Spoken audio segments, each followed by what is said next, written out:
नेपालमा चाहिँ हगेको पादेको नि भ्लग रे यस्तो रे क्या गाइज हेर्नु न मेरो यहाँ पिम्पल आएको के गर्ने होला यसलाई निचारिदिन्छ है ल च्याक्का अथा कस्तो दुखेको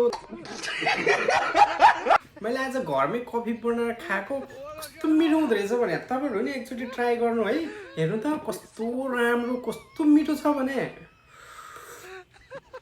आहा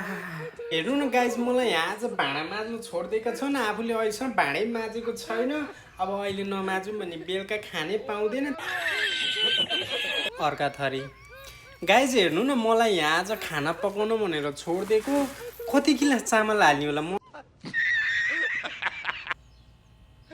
भलक जस्तोलाई नि ब्लक बनाउनु जान्नुपर्छ के खुबी हुनु पर्यो डलर आउँछ रे भन्ने सुने होला हैन